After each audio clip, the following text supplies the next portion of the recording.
Good morning to you, good morning. It's Sunday morning, of course it is. Where else would you be except here with me? How are you? Approaching 11am UK time.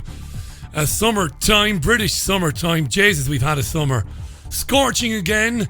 It is the 8th of July 2018. Sunday View, going to look at the Sunday newspapers. Very little else in the papers today of interest outside of Brexit and Theresa May's meeting at Chequers with her cabinet, the white paper and her proposals for a deal with the European Union. Going to talk about that. I promise you I'll make it as interesting as I can, not by shouting and ranting and raving, but by explaining what's really going on and why it is of interest to you no matter where you are listening in the world. Please believe me, this is not a European issue, it's not a UK issue. These political unions and where they lead, it is vital to understand them no matter where you are in the world. This is Sunday View, broadcasting live on Fab Radio 2 in Manchester, TuneIn Radio, triggerwarning.tv and of course richieallen.co.uk. Thanks so much for getting up and joining me. I really appreciate it. Let's do it. Asking the questions mainstream journalists will never ask. This is your Richie Allen Show on richieallen.co.uk, Fab Radio 2 in Manchester, and triggerwarning.tv. Yes, indeed. Tweet at Richie Allen Show right now. Tell me what you're thinking on any subject, Brexit or otherwise. I love hearing from you. This is your Sunday View. Let's get on with it. It's the Richie Allen Show, broadcasting live on richieallen.co.uk and multiple platforms around the world. And now, here's your host, Richie Allen. Lovely. It's a scorcher. It's an absolute scorcher out there. It's going to be incredibly warm today, right across the country, particularly here in the northwest.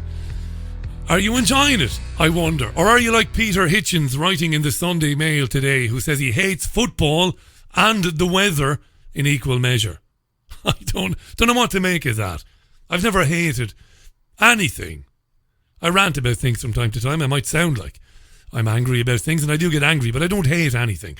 The heat, though, despite my familiarity, at least in my time in Spain, with the heat, is beginning to get on my moobs. My big moves. Starting to get a bit tiresome, it is, to be honest.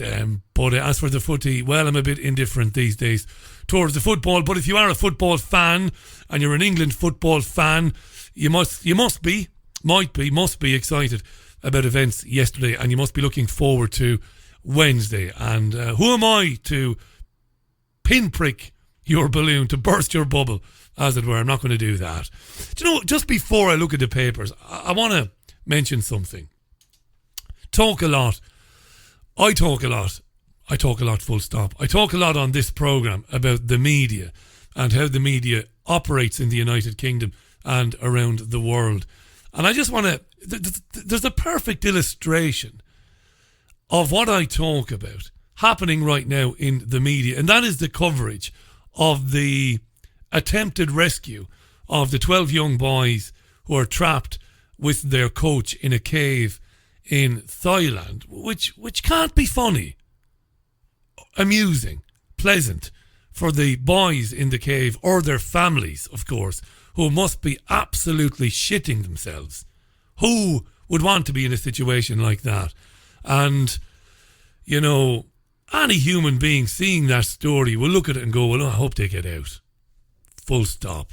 But the coverage of it, the blanket coverage of the story by the UK media, particularly in light of what's going on politically in this country at the moment, in light of what's going on geopolitically with the UK and Russia and, you know, the worsening tensions between the governments of the UK and the Russian government in the middle of the World Cup, the latest fake nonsense Novichok story, but of course Brexit and all of that. For the UK media to be leading on this story, for UK correspondents to be broadcasting live from near the scene of where this rescue is going to begin, it's indicative of where the media is, and it's a perfect illustration of the distraction techniques used by the media to distract people from what is far more important. Because that is a nothing story. the 12 boys trapped in a cave. It's a nothing story. It's a human interest story at the end of the news. In other news, 12 lads are trapped in a cave. We'll keep you updated. Please God they get out, you know. I mean, please God they get out. But if they don't get out, I'm not going to lose a minute's sleep over it. Why would I? I don't know these boys. I don't know anybody in Thailand. All you can do is have a bit of empathy, which I do have, and say, that's tough that, but I hope they get out of it. So you got to start looking at the media and how it operates, this 24-hour running soap opera, this serial drama, loaded with buckets of pathos, get you invested in these stories, emotionally wrapped up in them. Dreadful. Let's hope the lads get out, but it's a nothing story. It has no relevance to you or to me. And covering it ain't journalism. Mentioning it at the end of the news, fair enough, we can live with that. You know, it's a story of sorts. Anyway, I'm not going to go on and on about it. I think you know where I am on that. 6 minutes past the hour, or 6 minutes past 11. You can keep tweeting me photographs of thermometers all you like. It's warm. We know it's warm there, Gail. It's warm everywhere. I'm sitting in a studio where the temperature right now, and I've got a thermometer here, and I'm looking at the mercury, and it's accurate. It isn't broken. In studio, it's 43 degrees again. Christ. Good morning to Mark Richards. Good morning to Bob Stew, to Gail, to everybody else, to Paul Paranite who's listening to the programme this morning. I hope you're enjoying the weather more than I am.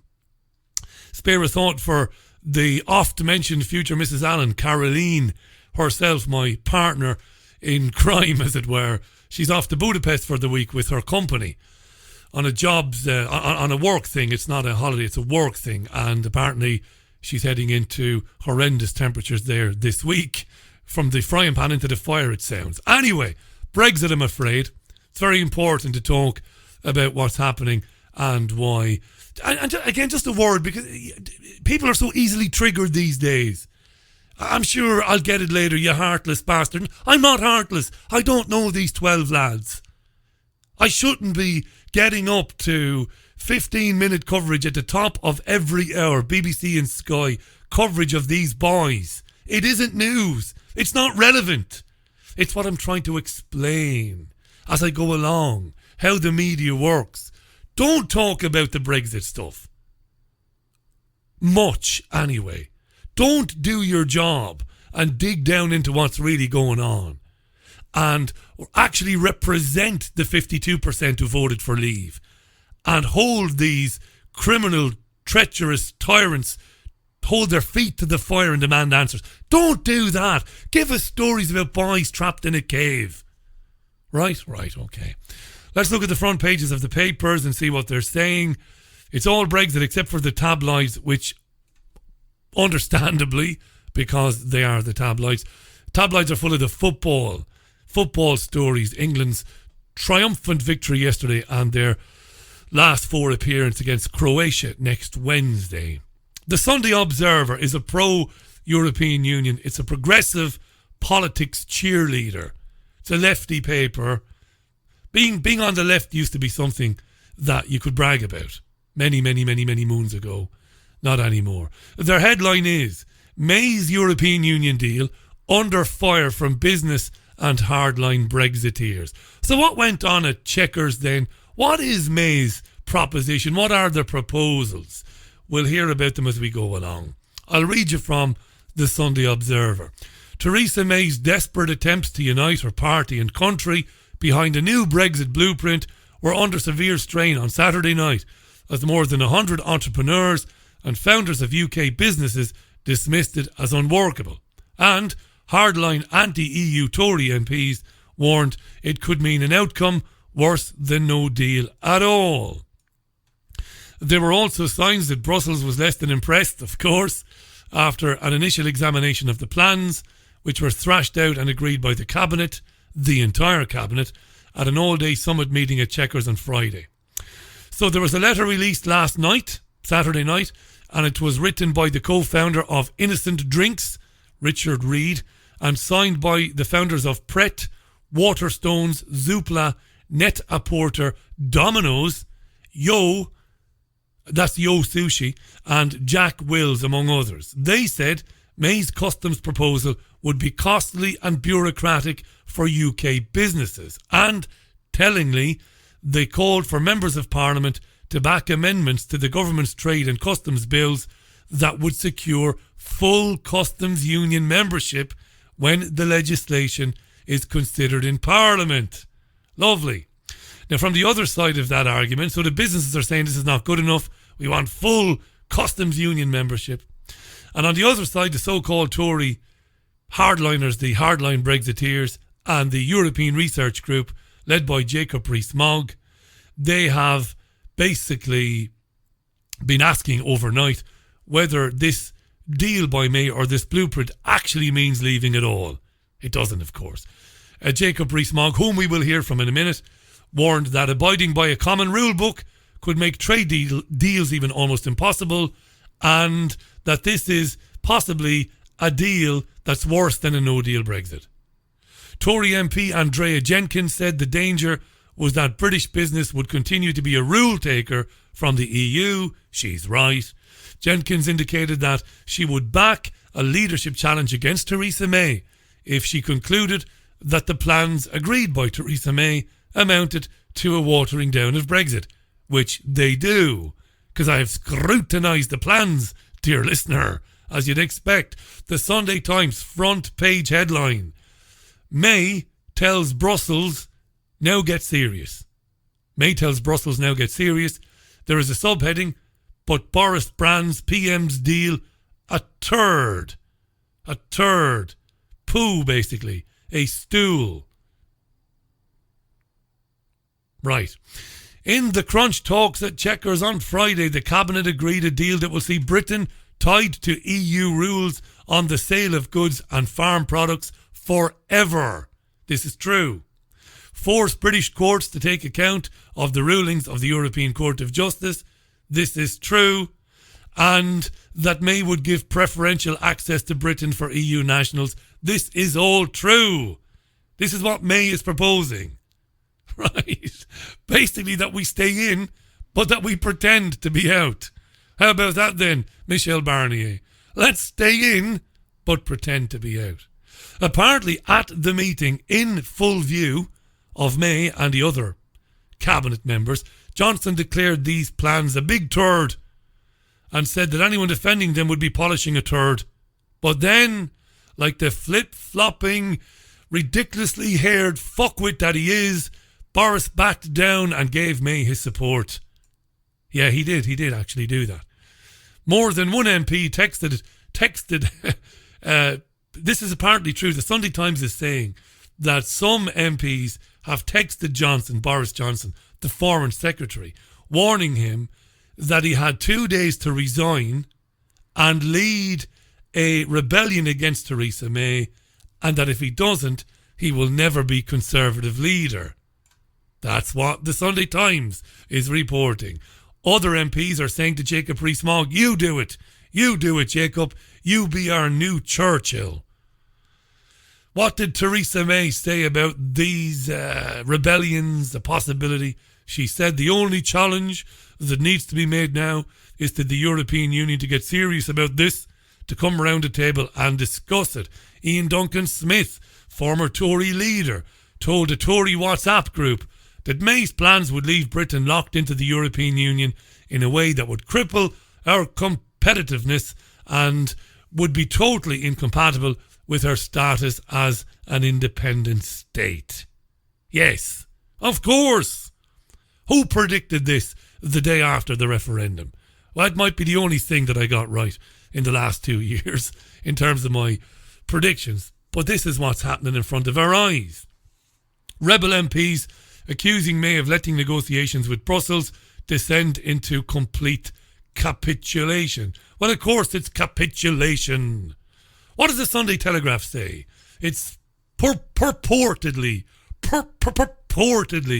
a pro-Brexit newspaper. Their headline is, disastrous Brexit deal will cost Tories power, warn MPs. Some MPs are saying that this proposition, this blueprint by May, will eventually see the Tories lose power and Jeremy Corbyn and his band of momentum, progressive, hard left, not even, you couldn't call them hard left.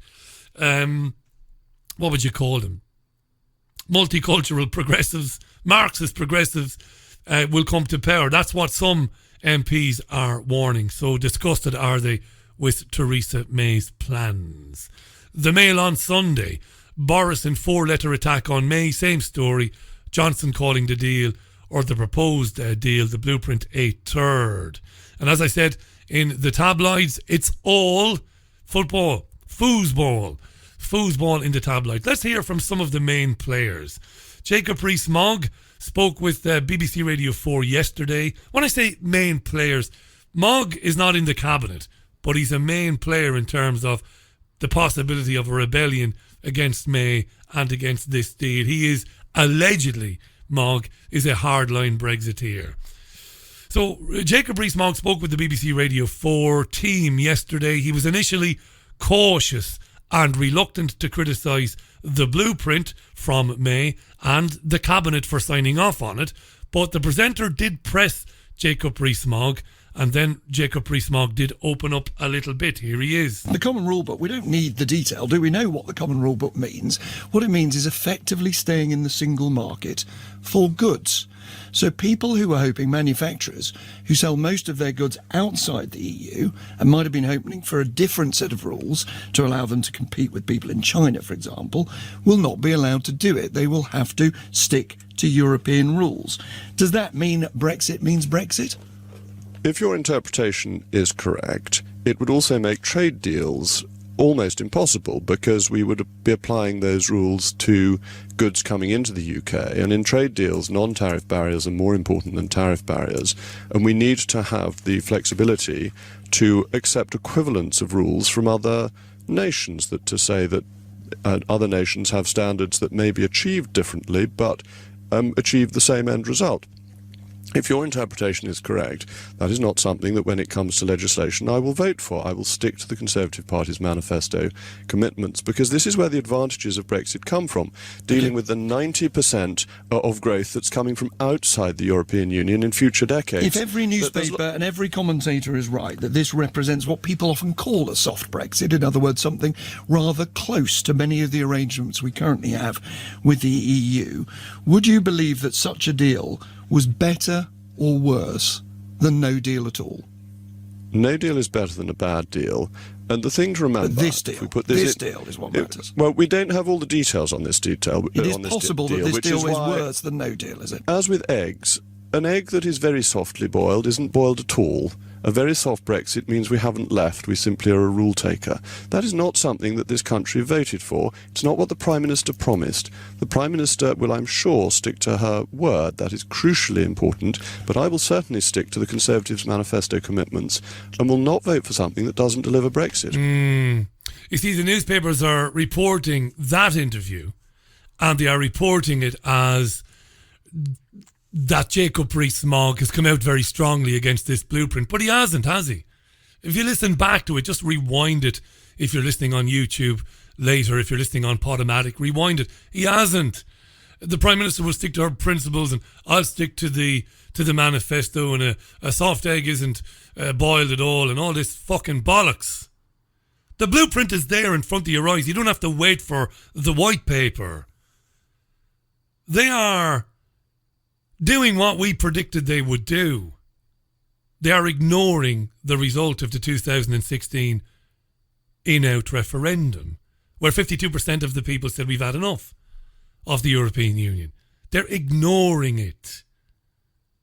Johnson has already backed down. Michael Gove has been described as a snake in the grass by Tory MPs overnight. He's the Environment Secretary. He was a hard Brexiteer as well. Well, he's changed his tune over the weekend as Michael Gove. Speaking of turds, Michael Gove was on the Andrew Marr show. Marr asks him this. Is this what people voted for? Yes. will be outside freedom of movement. That was Liar number one. the critical part of the promise that we made during the course of the referendum campaign. Will be outside the common agricultural policy, Lie number two. outside the common fisheries policy. Lie number three. Over a huge swathe of our economy, we will have autonomy to decide what's in our best interests. Utter bollocks. Lie number four. We will also have a free trade agreement between the UK and the EU that will work in the interests of business. Bollocks. Of course it won't, because all those businesses who were beginning to look into favourable trading arrangements with countries outside the European Union on the back of Brexit are not happy about it. More lies. Will also be outside the formal legal structures of the European Union. Liar. Again, as demonstrated by the blueprint, they won't be outside the formal structures of the European courts and the European courts of European Courts of Justice and the European Court of Human Rights. They won't be. We will no longer have the European Court of Justice having direct control over what happens in this country, and we will no longer have membership of the common foreign and security policy. We'll also be outside the Justice and Home Affairs pillar, which has been part of the EU as well. So all of these structures, we're outside. That's what people voted for. This honours that vote. No, it doesn't. What a bullshitter. Everything he said there is a lie, provable just by the blueprint itself and the bullet points given by May. It isn't what people voted for. Andrew Marr is as useless as tits on a bull when it comes to journalism and presenting. All he has to do there, Marr, is pull up the bullet points that were drawn out of Theresa May by Marr's colleague Laura Kuenssberg in an interview that Kuenssberg did with May yesterday, and said, well, no, Gov, no, you're not getting any of that. You're getting none of it, mate. In fact, it's worse than being in the European Union. It's actually not worse than a no deal. It's worse than being in the European Union. Is all Marr had to say to him.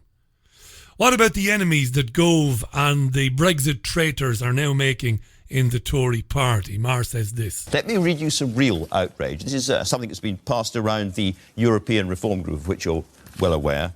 Fine body of men and women. Well, this is what the fine body of men and women have been sharing with each other. These proposals lead directly to a worst of all worlds black hole Brexit, where the UK is stuck permanently as a vassal state in the EU's legal and regulatory tar pit, still has to obey EU laws and ECJ rulings across vast areas, as we discussed, cannot develop an effective international trade policy or adapt our economy to take advantage of the freedom of Brexit, and has lost its vote and treaty vetoes as an EU member state. They think you have sold them out. Well, it's a vivid piece of writing from one individual, but I have to respectfully disagree. How can it be the case that we are stuck in a regulatory tar pit when we can determine not just migration policy, but also in a huge swathe of our economy, we have perfect autonomy, and also Parliament can decide if new rules come forward to reject them. So I admire the... You're not polishing a stool, are you? No, I'm sitting on a very handsome orange chair. One of the things about this agreement, and I should say one of the things about that text, is that text has a highly coloured, vivid, almost Dickensian... The kind of thing that you used to say yourself. Oh, yes, that's exactly the kind of thing that Michael Gove used to say himself. The irate letter written by the hardline Brexiteers denouncing this blueprint as treachery and denouncing it as a way to keep the UK in the European Union. That's the sort of language that Gove would have used only a week or so ago. See, the treachery here is not a surprise to me. I've been covering this stuff now since the mid-2000s. And I understand where it's going, and I understand who these people are. These are cockroaches, these people. These are slimy, filthy, vile, treacherous cockroaches. There's no price too small for these people. There's no betrayal too big, too great, too shameful for these people. It's exactly the sort of stuff Gove would have said. And everything Gove was saying there, we can do this and we can that, we can't do any of it. Because in offering this to the European Union, which there's a very good chance, of course, the European Union is going to say, no, we're just going to wait it out, let the clock run down. Because the media has basically convinced the people of the country that no deal is a disaster. So we as the European Union are going to let it all roll down towards a no deal scenario. We'll eventually get what we want, which is a second referendum, which ultimately keeps the UK in the European Union full stop anyway. And even if the European Union was to agree to any of this stuff, where Gove is saying we get to decide free movement of people, we get to decide which laws we want to obey and which ones we don't want to obey, that's just nonsense. Because even if the European Union agrees to this, further down the line as it goes along, they'll say, well, no, you're not getting any deal unless you agree to the 4 so-called freedoms, including freedom of movement, unfettered across the European Union. Does he say anything else, Cole? To say yourself? No, not at all. I don't think I could have written nearly as well as that. But however powerfully written it is, I fear that it misses the point and it's short of the mark. It misses the point and it's short of the mark. He's doing nothing to debunk what the hardline backbench MPs, the very hard Brexit people, the people who want a proper break, just refuses to take point by point what it is those people said. And of course it's up to Andrew Marr as the presenter to hold him and say, hang on a second, let's go through these one by one. But of course Marr doesn't, because Marr is presenting for the BBC, which gets millions of euro a year from the European Union. It is a pro-European Union organisation. So let's not really press him, Andrew. Michael Gove there. When we come back, we'll hear from the Labour Party, because they should be thrilled with Theresa May's proposals. Because what Theresa May has proposed in her blueprint is pretty much what Keir Starmer, the shadow Brexit secretary, and Jeremy Corbyn and all the other flip-floppers who've been anti-European Union forever, but now, of course, want to maintain a close relationship with the EU. They should love this blueprint by May because she's given Labour everything they wanted. We'll hear in a minute from Keir Starmer. This is Sunday View. Have you lost access to important data from a computer hard drive, mobile phone, or other storage device? Maybe you have a broken hard drive containing years of information, or a smartphone that no longer works from which you'd like the pictures, movies, and chats recovered. If you would like to recover data from any type of digital device, including desktop and laptop computers, external hard drives, cameras, smartphones, NAS, and RAID servers, then contact Data Clinic today at dataclinic.co.uk now. There's a place high in the mountains of Spain, a sanctuary where souls gather from all around the globe to learn about themselves and experience powerful changes in the way we see our world. They become awakened to their gifts and their power to heal others. Become part of this ever-growing worldwide family of unique, pure energy healing practitioners. Discover how amazing you truly are. Go to www.markbayerski.com. It could just change your life forever. Forever. Introducing the H2O app, a powerful water structuring application that programs vibrational energies into water through the use of different sound frequencies. Once programmed, the use of water for drinking, cooking, bathing. Give it to your friends and colleagues or spread it around the garden. The list goes on. It's not just water that the app can be used for either. It's great for programming crystals too. The H2O app is free to download and is available on both Android and Apple platforms. For further information, go to h2oapp.online. The Richie Allen Show relies on your support. Go to richieallen.co.uk and set up a monthly donation today. Right, the shadow Brexit secretary is Keir Starmer. What does he think? He was with Andrew Marr too. Now, not everything Theresa May has said, or pretty much everything May has said, I would say everything that May said in the blueprint, or what we know of the blueprint, mirrors what the Labour Party has called for all along. Basically, the softest of Brexits that doesn't actually mean Brexit at all. Surely Keir Starmer is happy with this, is he? Well, it doesn't sound it. I'm afraid it's got fudge written all over it. If you look at the facilitated customs arrangement, the sort of heart of this, it's a rebadging of the partnership, and it's based on the idea that at the border you can distinguish between goods that are going to stay in the UK and those going to the EU. It's unworkable. It's a bureaucratic nightmare. So this is a But fudge. the overall plan is very similar to what you have told me in the past that you wanted. In other words, there is going to be a common rule book when it comes to goods and so forth. There is an attempt, as it were, to stay inside something very close to a common market when it comes to goods. There is going to be much easier migration from one side to the other, perhaps, than people thought. The European Court is going to be pushed very much to one side. And there are specific promises when it comes to labour law, regulations, all the things that Labour were worried about were going to be undermined. They're not going to be undermined. Well, Andrew, we've argued for a comprehensive customs union with the EU. In order to avoid that, the Prime Minister's gone to these extraordinary lengths to come up with this bureaucratic nightmare, which is not going to work. So she doesn't come anywhere near what we're proposing. So to be absolutely clear, you want to be inside the single market and the customs union? Well, on the customs union, we've said for a long time there should be a comprehensive customs union with the EU. Now, on Monday week, the customs bill is in Parliament. So we've now got two propositions. We've got the Labour proposition, which I think has the majority support in Parliament, and the Prime Minister's new proposition. Let's put it to a vote. I challenge the Prime Minister. Put it to a vote and see where the majority is in Parliament on a customs union. So you think, to be absolutely clear, she should bring her Chequers compromise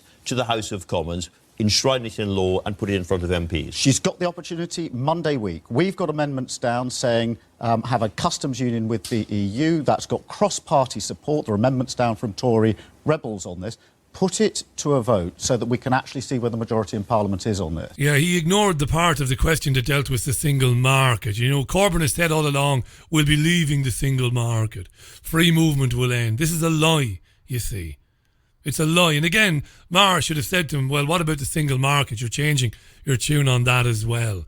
So Starmer wants May to bring this blueprint, this white paper, to Parliament, where it'll be endorsed and signed off. And that will be it then. We've known all along that there won't be any Brexit, but that will be it officially. Gone, done. Not that the European Union will accept it anyway. Because, as I said, they'll just wait it out. Just wait it out. Because, you see, the best thing that could happen for the country is a no-deal Brexit. Is to walk away now. No more negotiations. No deal on anything.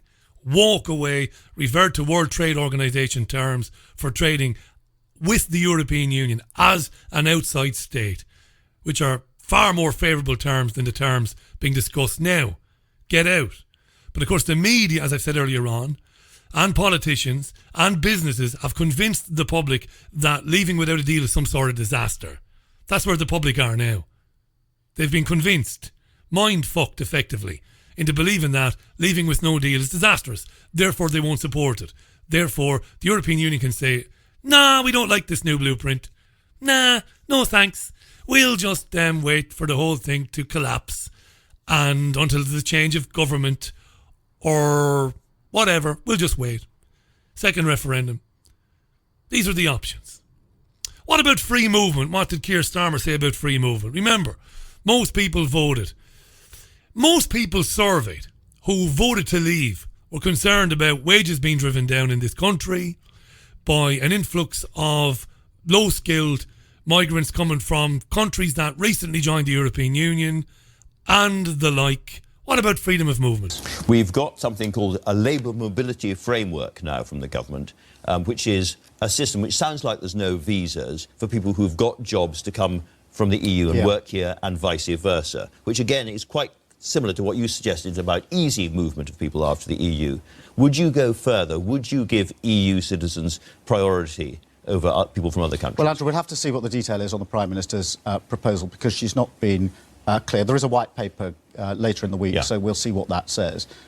What we've said is there's going to have to be an end of freedom of movement as we have it now, but we're going to have movement that works for the economy and for our communities.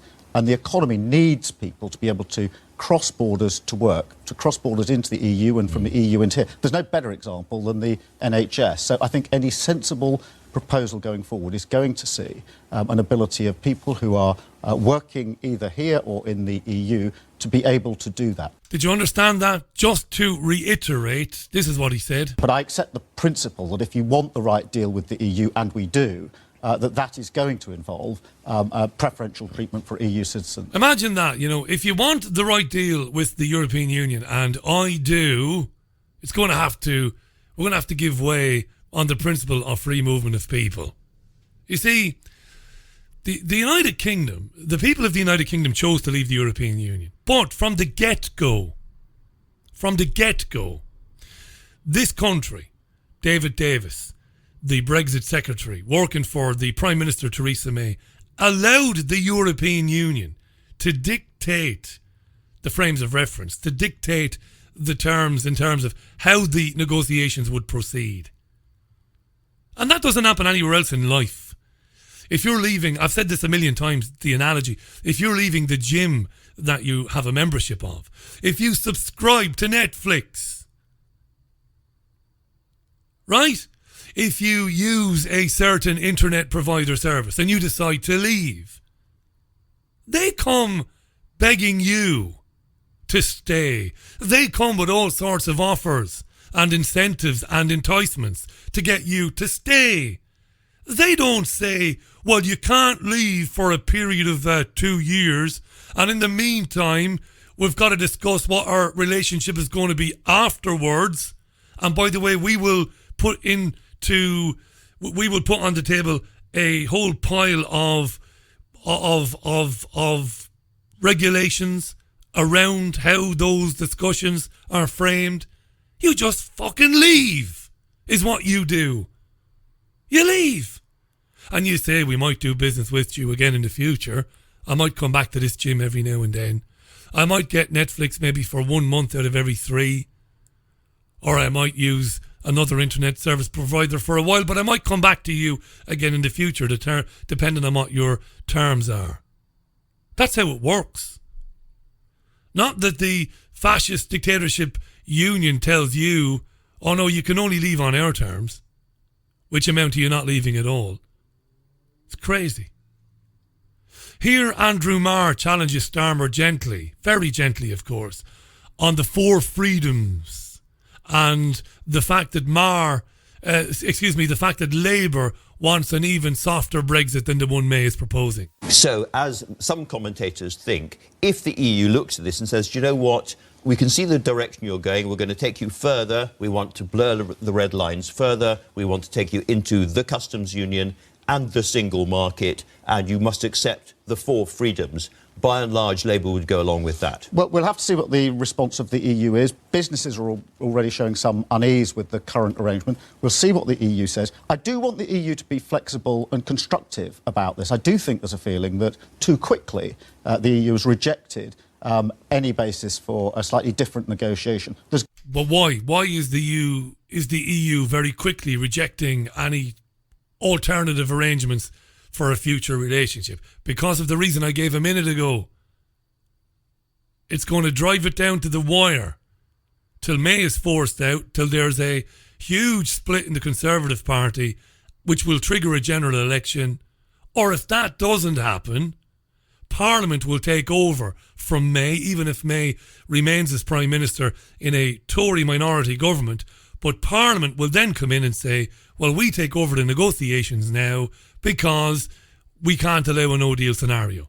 And Parliament collectively, the majority of MPs in Parliament want either not to leave or they want the softest of Brexits, which is a Brexit in name only.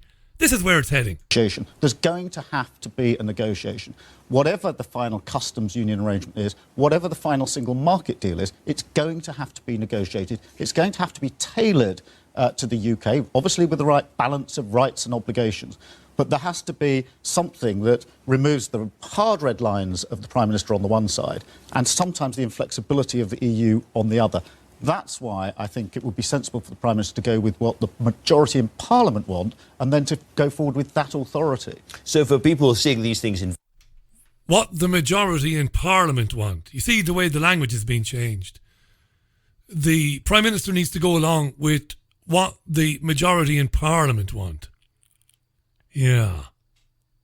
52% of the people of this country voted to leave the European Union. Voted to leave it in its entirety. They were warned time and time again by David Pigfucker Cameron, by Gideon Pigeon Fancier Osborne, staunch Remainers. Europhiles, Rothschild Zionists. They were warned that leaving meant leaving, full stop. It meant leaving the single market. It meant leaving the customs union. It meant leaving. People knew what they voted for. They voted to leave. But now the language is changing. May has to consider what the majority of Parliament wants. What about the 52% of the people of this country who said we want out of this fascist dictatorship that has destroyed our country, that has taken our sovereignty away, that has ruined our agriculture industry, that has ruined the fishing industry, that has caused massive unemployment, that has led to a situation where, according to the Office of National Statistics, if things kept going the way they were going, in 10 years' time, English people would be the minority in their own country. That's what people voted to end.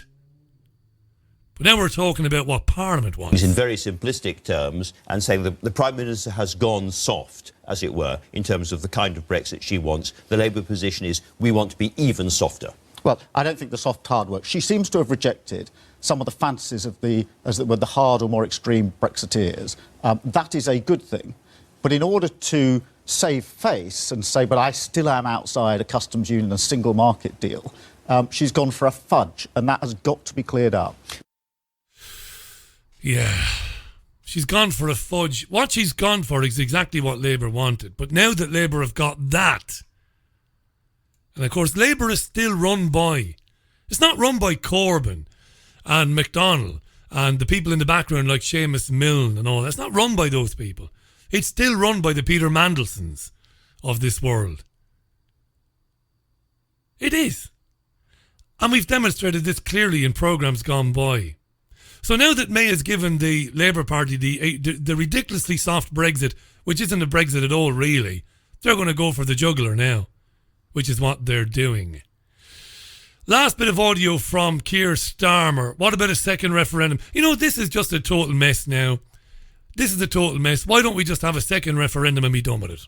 The Unite Union has said that it is open now to a second referendum, a people's vote and all the rest of it. Momentum is campaigning, or some people in Momentum are campaigning now on the same thing. Yep. Under what circumstances would you think that a second plebiscite or people's vote would be acceptable? Well, Andrew, the position of the Labour Party has been that we're not calling for a second referendum. We've focused very much on the vote. You're not calling for it. You're letting everybody else call for it. You're standing there quietly. We've been focusing on a meaningful vote in Parliament. But what we've also said is this, that should the Article 50 deal that the Prime Minister brings back be voted down, or worse, there's no deal, then that's a very serious situation, and we're going to have to confront it when we get there, and that Parliament must decide what happens next. And in those circumstances, it seems to me, the sensible thing is to keep all of our options on the table. Because you've said at a private meeting with business that if Parliament decides, the party decide, this might involve a general election or a people's vote. Well, in the event that Article 50 is voted down, or there's no deal, that's a serious situation.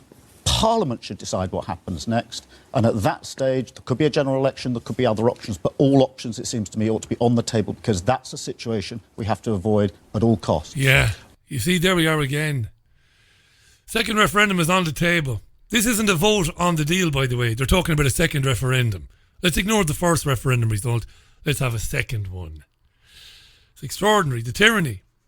I'm going to take a very quick break. Back in a minute. This is Sunday View on richieallen.co.uk, Fab Radio 2, TuneIn Radio and triggerwarning.tv. Do you want to release the full potential of your soul consciousness and find out how to experience that power in all areas of your life now?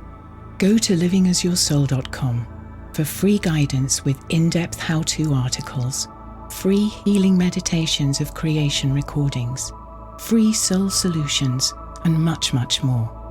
livingasyoursoul.com, making the profound practical.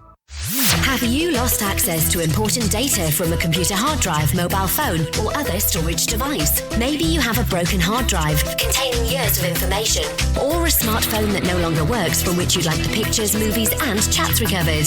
If you would like to recover data from any type of digital device, including desktop and laptop computers, external hard drives, cameras, smartphones, NAS, and RAID servers, then contact Data Clinic today at dataclinic.co.uk now.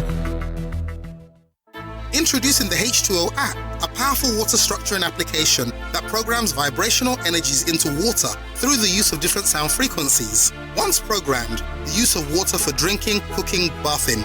Give it to your friends and colleagues or spread it around the garden. The list goes on. It's not just water that the app can be used for either. It's great for programming crystals too. The H2O app is free to download and is available on both Android and Apple platforms. For further information, go to h2oapp.online. Welcome back to the most listened to independent radio show in Europe. It's your Richie Allen Show. The Richie Allen Show relies on your support. Go to richieallen.co.uk and set up a monthly donation today.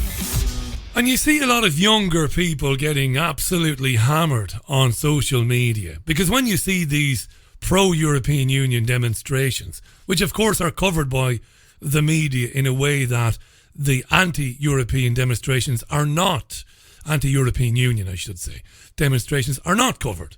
Obviously there's favourable coverage given to the younger men and women who say that their futures have been taken away from them by older people who voted to leave. And the temptation is to smack the shit out of these younger ignorami. That's the temptation. But forgive them, for they know not what they do. They have no idea what the European Union is. They haven't a clue. They have no idea that the European Union came out of the elite, the financial elite's attempts to usher in global governance through 2 world wars. They don't know any of this, even though it's historically true and accurate, because they're not told it.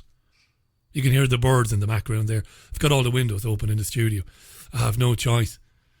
Our younger folk, and I'm not old at 43, but the 20-somethings, screaming and railing against the injustice of Brexit, they've no idea what the European Union is, what it's part of, what it's leading up to, and who's behind it. The House of Rothschild. They never heard of the Kalergi Plan. All this historically true. You know, the financial and corporate elites that supported Hitler, not because they necessarily agreed with his Aryan race philosophies or those of his generals, but because they wanted to control a post-World War II world where the Nazis would have controlled Europe and the corporate elites and the financial elites who supported Hitler would have had access to all the spoils of it. Look it up. Look up the genesis of companies like IG Farben and Bayer and BASF and Hoyks and others. The petrochemical companies. The banksters, the Rothschilds, the Rockefellers, who through 2 world wars attempted and failed to take control of the world. Complete control of the world. And this is where the European Union came in. You know, these youngsters, and I don't have time to go into that because I'd be here all day. And we've covered this extensively in 3.5 years of this programme. And I've been doing it on other programmes going back years. They've no idea. You ask a college student or a university student, how does the European Union work? They haven't a clue. Ignorant fuckers. And again, forgive them, for they know not what they do or think or say because they are not told. Ask them about the EU Commission. No idea what it is, they'll tell you. It is the government of Europe. The 27 states, the 28 states of the European Union. Everything that goes on in all those countries, in that vast land mass, is controlled by 28 unelected commissioners appointed. It is a government. It's a cabinet for Europe, but it's unelected. Right? And they don't know this. They don't know that the 750 members of the European Parliament are basically lazy fuckers on the ride of their lives. What a job as an MEP. What a job. Because you've no power. None. But they don't know that either. They don't know that the commissioners, the 28 commissioners, when they swear their oath of office, they swear to represent the interests of the European Union over whatever country they come from. You have no say in who gets appointed as a commissioner. None. This country, speaking of MEPs, we have 75. MEPs can only amend, can only approve, and can only reject proposals submitted by the Commission. You might think that sounds good. Doesn't. It's like the House of Commons and the House of Lords flip-flopped. Completely undemocratic. Completely. Who are these commissioners? Who do they represent? The same petrochemical financial elite companies that I just mentioned. That's who they represent. How do we get to that?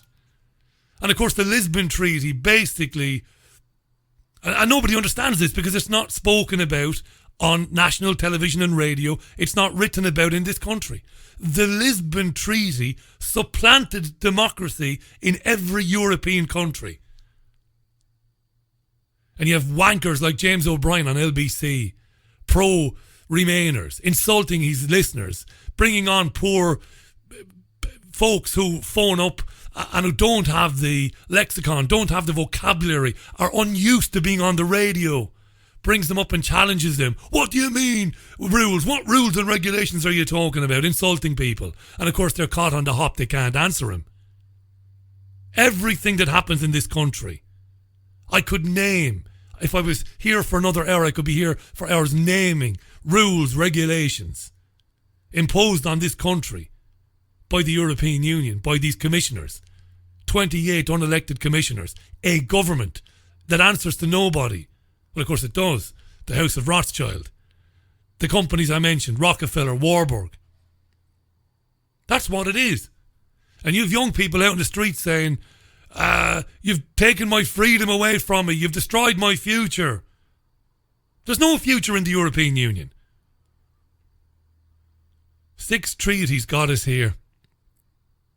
You know, the UK is a police state. You know that, don't you? People, we talk about it all the time on this programme. We present glaring examples of it, how it's a police state. And a lot of people who don't listen to programmes like this will say, yeah, it's a police state. But they're ignorant in terms of understanding how it became a police state. Read the right-wing press. Good men, good women, some of them, in terms of that they have the courage to write about the police state. But they don't know where it's come from. They don't know where political correctness came from. They don't know how we got to the point where we're undermining parents, how we're undermining the family, how teachers are having their careers, basically their ability to teach children destroyed, teaching gender neutrality and stuff like that to under 10s, children being taken away by family courts through forced adoption. They think that's because of what's happening in this country. It isn't. It's coming from the European Union. And I can prove it. Proved it for years on this programme. That's where all this comes from. Common purpose, which has come up on this programme over the years, speaking with people like David Shaler and others. They don't understand where it comes from. It's an European Union idea. Came out of the Frankfurt School. Freemasonry. All provable. Nobody knows anything about it. Oh, don't leave the European Union, you're destroying my future, says the young college graduate. Hasn't a clue. Hasn't a clue. The European Union destroyed heavy industry, destroyed agriculture, destroyed fishing, costing hundreds of thousands, if not millions of jobs. Proven. The NHS handed to the European Union through this common purpose initiative. And Quangos got rid of regular procedures and have led to things like the Liverpool care pathway over the years. Do you remember the scandal? People being denied food and water to let them die. That came from the European Union. Liverpool care pathway. People don't understand it. They have no understanding of it. So what do you do about that?